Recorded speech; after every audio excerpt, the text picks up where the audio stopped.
I come across 78 records sometimes where like the first 2 or 3 lines can't be played because there's a chip at the very beginning, so I have to be careful how I start it. I came across an idea of how to take care of this so at least I can play the beginning without killing the needle also. And this is what I do. Now this one's more severe than I would personally bother with fixing, but it gives you an idea how you can see the other side of the record still. There's probably better stuff that you can use, but this is what I came up with.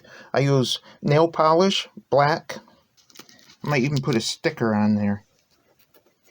And then stick it right on. Paint the polish right over that and keep on filling it in quite a few layers until it builds it right up to the top. Here's an example of a record I did this to. And the crack is only on the very edge, just in the first couple grooves or so. And I kept on putting layer after layer until it built it right out. And since nail polish seems to remain a little soft, I pushed it down flatter with my finger, so if it sticks up any, it makes it nice and flat. Then on the last layer, I put a little crazy glue and made it stiffer. I did both sides. Here's the other side. It's not exactly perfect where I put the stuff, but I don't feel any rough edges or anything, so I don't believe it's going to hurt the needle any. It's just nice to be able to hear the beginnings of them. This is the side of the record that's missing the first couple of the grooves.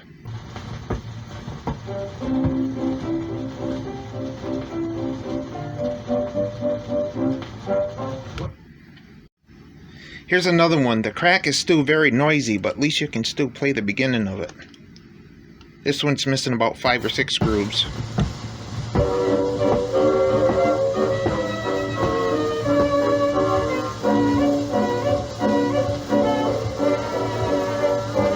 That's the solution I came up with anyway. And if somebody out there knows of a better stuff that they can use on the record to make it even come out even better than this, please feel free to share down below, because it's always nice to learn more ideas. So I hope this helped some of you out. And thank you for watching.